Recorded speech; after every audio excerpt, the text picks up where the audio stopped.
heureux de vous accueillir pour ces nouveaux 20 meilleurs livres de l'année. C'est presque devenu une institution, enfin je crois que c'est devenu une institution. Et maintenant, je reste évidemment cantonné dans mon nouveau rôle, puisque c'est place à la jeunesse et place au talent. Alors mon nouveau rôle, ça consiste, vous l'avez compris déjà l'année dernière, mais cette année je crois que c'est plus net que jamais, ça consiste à introduire Christophe Onodibio, à qui je donne maintenant la parole.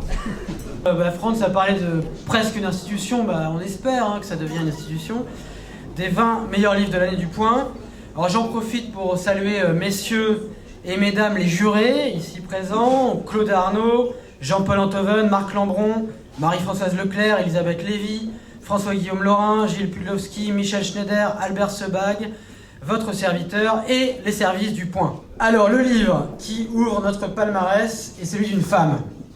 Elle a bouleversé le monde, elle a agacé le monde aussi. Alors, on m'avait dit, comme à vous sans doute, que les lions n'existent pas en Colombie. Eh bien c'est faux, car c'est bel et bien une lionne qui a pris la plume dans Même le silence a une fin d'Ingrid Betancourt, publié chez Gallimard. Alors maintenant, il faut imaginer une étendue glacée, une île sauvage, une toute petite cabane, et dans cette cabane, un père et son fils. Il dit que son père ne ressemblait, je cite l'auteur, ne ressemblait plus du tout à un père, il ressemblait à un autre homme, un homme qui n'aurait pas grand-chose. L'extraordinaire roman de David Vann, la surprise de l'année dont Le Point s'était fait l'écho dès le mois de février 2010, Squan Island chez Gallmeister. Si cet auteur est si bon, c'est peut-être juste parce qu'il voit mieux que nous. Il paraît d'ailleurs, j'en ai pas la preuve, que physiquement, il a une hyper acuité visuelle, vraiment physique, c'est pas juste son talent d'écrivain, il voit mieux que nous. C'est l'ouvrage d'un sculpteur, c'est un tombeau qu'il offre aux années 2000, en s'offrant le luxe de s'y enterrer à l'intérieur. Qui donc? Michel Houellebecq, pour la carte et le territoire, chez Flammarion. Ça faisait très très longtemps qu'on n'avait pas senti un auteur nous parler d'une ville aussi bien, la Nouvelle-Orléans, avant la catastrophe. Amanda Boyden, auteur de En attendant Babylone chez Albin Michel. Un livre pose une question essentielle, faut-il brûler les éditeurs? Alors celui qui s'occupait de notre auteur, cet éditeur-là a massacré son texte. Enfin, il l'a réinterprété, il a coupé des parties, il a changé... En fait, il a changé tout, si bien que l'original avait totalement disparu. Un Carver peut en cacher un autre, débutant de Raymond Carver aux éditions de l'Olivier. Une incarnation, celle de l'esprit français. Vous connaissez les Français, ils sont arrogants, ils osent tout. Alors voici, dans ce roman, raconté avec gaieté, gratitude, le grand roman du monde, de Copernic à Dante, de Newton à Baudelaire. C'est une chose étrange à la fin que le monde, de Jean d'Ormesson chez Robert Laffont. Alors pour celui qui vient maintenant, l'Amérique contemporaine est un cauchemar, il mâche pas ses mots. Ses précédents romans étaient conspirationnistes, c'est-à-dire que, en gros, on nous disait que la réalité était là, mais que tout était un complot. Et bien dans ce roman-là, la réalité n'existe plus. Michel Schneider, qui a chroniqué le livre, a parlé d'un objet littéraire étrange, dérangeant, d'une froideur stellaire. Il s'agit de Point Oméga de Don DeLillo, chez Actes Sud.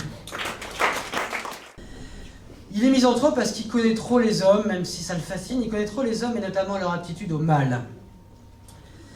On est en Allemagne à la fin de la dernière guerre et un officier découvre abandonnée une petite fille sauvage, affamée, près du corps calciné d'un homme, d'un inconnu. Et c'est le point de départ d'une enquête. Et là je vais citer Jean-Paul Enthoven, une enquête qui par cercle concentrique, diabolique, va s'élargir jusqu'à atteindre à travers secrets et lâchetés la zone innommable où le mal plonge ses racines. L'insomnie des étoiles par Marc Duguin chez Gallimard. Alors maintenant, ça va être un peu difficile, je vais vous demander de fermer les yeux et d'imaginer une cour de ferme dans laquelle surgirait, affolée, une jeune femme. Dans le soutien-gorge de cette jeune femme, c'est peut-être plus facile à imaginer, une photographie jaunie qui va réouvrir des plaies que l'habitante de cette cour de ferme, une vieille fermière, pensait absolument fermer. Et ces plaies vont se réouvrir. Ce livre, c'est le premier livre d'une jeune finno-estonienne à dreadlocks, ça existe, Et c'est l'une des révélations de l'année, Purge par Sophie Oksanen chez Stock. On l'a dit cramé, c'était le mot. On a lancé des grandes théories sur l'auteur trop jeune, trop connu, trop encensé et qui finit par payer un jour. Et puis finalement, avec ce livre-là, il a pris sa revanche sur tout le monde. Alors c'est le récit d'une rehab, comme dit Amy Winehouse, écrit à la façon à la fois négligée et gracieuse, c'est un peu sa marque de fabrique. Un léger passage à vide de Nicolas Ray, publié au Diable Vauvert. C'est la revanche qu'une femme prend sur son mari écrivain, absolument génial, mais tyrannique, à travers un journal. Et là, on compatit totalement. Je vais vous dire son nom après, cette jeune femme. Si je pouvais le tuer, puis le recréer exactement identique, je le ferais avec plaisir. Comment mieux dire le couple? Il s'agit de Sophie Tolstoï et de son journal intime chez Albin Michel.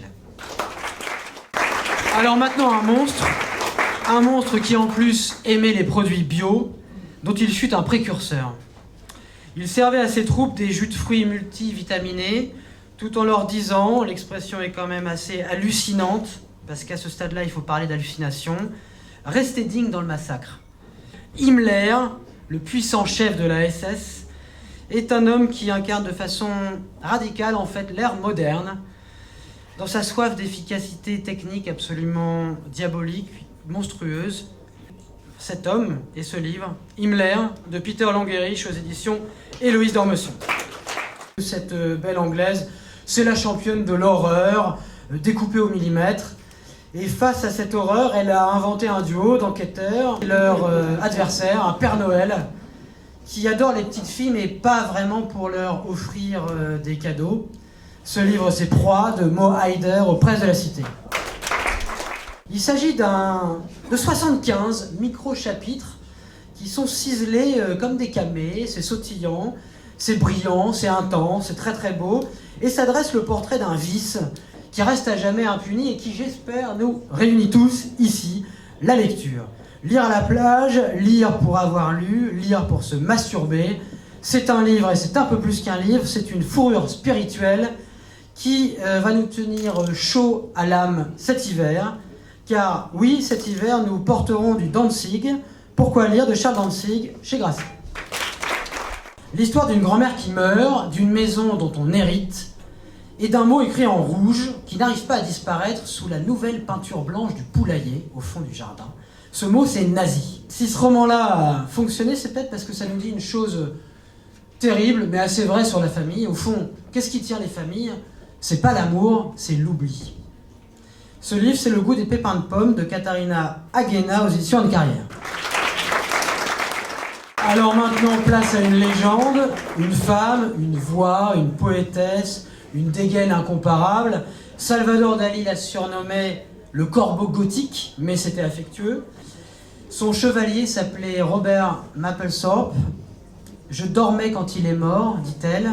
Elle, c'est Patti Smith, et il s'agit de sa magnifique autobiographie Just Kids.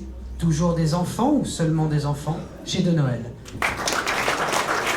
Les enfants et les écrivains qui sont des enfants sont comme tout le monde parce qu'ils ont, malheur à eux, des parents. Quand le jeune Honoré dit à papa et maman Balzac « Mes chers parents, je veux être écrivain », c'est la consternation chez les Balzac. « Quoi, mon fils, tu ne veux plus être notaire ?» Chez les Flaubert, c'est pratiquement comparable puisqu'on lui dit au jeune Gustave « Prends exemple sur ton frère Achille, qui est médecin ». Et puis chez Maman Beauvoir, c'est absolument terrible puisqu'elle enveloppe les bocaux de confiture de framboise avec le premier manuscrit que sa fille Simone lui a pourtant demandé de mettre à l'abri. Des exemples comme ça, il y en a des dizaines dans Histoire des parents d'écrivains de Balzac à Marguerite Duras. Des toujours talentueux, c'est un duo qui marche très très fort, Anne Bocquel et Étienne Kern chez Flammarion. Alors, on approche de la fin, et pour vous parler du prochain livre, une petite blague, celle du lapin blanc dans la forêt. Alors, c'est l'histoire de la CIA, du FBI et de la police de Los Angeles, qui se disputent pour savoir qui est le plus fort pour attraper les criminels. Alors, le président les réunit et décide de les tester en lâchant un lapin blanc dans la forêt. Alors, le FBI y va, au bout de 2 semaines, ils ont brûlé la forêt, ils ont massacré tout ce qui bouge, et ils expliquent au président que le lapin a eu ce qu'il méritait. La police de Los Angeles y va. En 3 heures, il ramène un ours, très très amoché, qui sort les mains sur la tête en disant « Ok, je suis un lapin ». Les agents de la CIA y vont, ils installent des animaux indiques dans toute la forêt, ils interrogent tous les témoins, animaux mais aussi végétaux. 3 semaines plus tard, après avoir dépensé 4 millions de dollars, rédigé un rapport de 750 pages, ils concluent que le lapin n'a jamais existé. C'est le genre de choses qu'on trouve chez cet auteur, qui est l'auteur de polar britannique qui parle le mieux de l'Amérique, et beaucoup mieux que les Américains. Il a pour nom Roger John Ellery, et il a signé Vendetta, sublime, chez Sonatine. Alors on arrive à la fin, avec un roman vraiment très impressionnant, qui se déroule en Inde à la fin du 19e siècle. Alors vous avez un Raja, un prince donc ruiné, une Française athée qui porte le sari, un ex-pirate des mers de Chine, un tycoon britannique du commerce d'opium et d'esclaves, et 8 autres personnages qui vont se retrouver littéralement dans le même bateau, embarqués en direction des plantations de l'île Maurice, où certains sont destinés à subir, à devenir des esclaves, et les autres des maîtres. Aujourd'hui, ce romanesque revient en force. Il revient à la figure d'un Occident fatigué, grâce à un écrivain qui, lui, vient d'un continent, comme on dit, émergent, un pays émergent, et l'horizon se rallume, l'horizon romanesque se rallume, avec un océan de pavots d'Amitav Ghosh chez Robert Laffont. On a voulu, comme l'année dernière, décerner une mention spéciale à un livre, une bande dessinée qui est réalisée par un auteur mystère et un dessinateur qui, lui, a livré son identité. L'auteur mystère, c'est un ex-haut fonctionnaire, très informé. C'est un ex-ministre des Affaires étrangères. Il a une chevelure très aristocratique. Il aime la poésie. Il a le goût de la parole qui claque. Il est assez nerveux. Et surtout, il est capable de dire, en pleine crise de l'anchois avec les pêcheurs espagnols, le problème du monde, ce n'est pas l'anchois, le problème du monde, c'est la peur. Ou en pleine crise africaine, préparez-moi un avion, l'art de la diplomatie, ce n'est pas de rester dans son fauteuil, il faut être en mouvement, il ne faut pas avoir peur de la flamme, je vais dans la flamme, je deviens la flamme. Donc n'ayez pas peur de vous brûler et de vous chauffer à la flamme de Quai d'Orsay par Christophe Blain et Abel Lanzac aux éditions d'Argo. Merci à vous.